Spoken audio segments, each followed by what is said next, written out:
ঈদের আনন্দের সঙ্গে রাজধানী জুড়ে শুরু হয়েছে পরিচ্ছন্নতার বিশাল কর্মযজ্ঞ। আরও জানাতে মহাখালী থেকে যুক্ত হচ্ছেন সহকর্মী ফয়সাল মাহমুদ। ফয়সাল, মূল সড়ক থেকে কি বর্জ্য সরানো গেছে কিনা, পরিবেশ নিয়ে কি বলছেন স্থানীয়রা?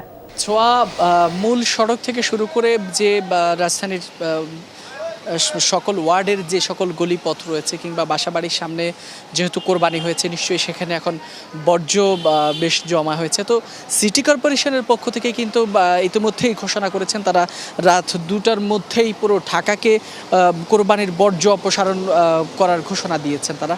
এবং সেই লক্ষ্যেও আমরা দেখছি যে তাদের যে তাদের পরিচ্ছন্নতা কর্মী বাহিনী রয়েছে তারা কিন্তু ইতিমধ্যে মাঠ পর্যায়ে কাজ শুরু করেছেন এবং সেটি কিন্তু শুরু হয়েছে ঠিক 9টা সাড়ে 9টার দিক থেকেই।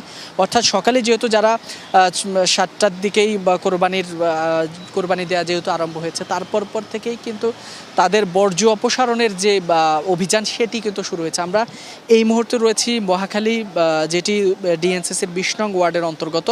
এখানে প্রায় 1.5 শতাধিক পরিচ্ছন্নতা কর্মী রয়েছে যারা সকাল থেকে বিভিন্ন ওয়ার্ড এবং গলিপথে সহ সব জায়গা থেকে যে সকল বর্জ্যগুলো যমা হয়েছিল সেগুলো এনে এই অস্থায়ী যে তাদের বর্জ্য অপসারণ কেন্দ্র রয়েছে এখানে এনে রাখা হয়েছে।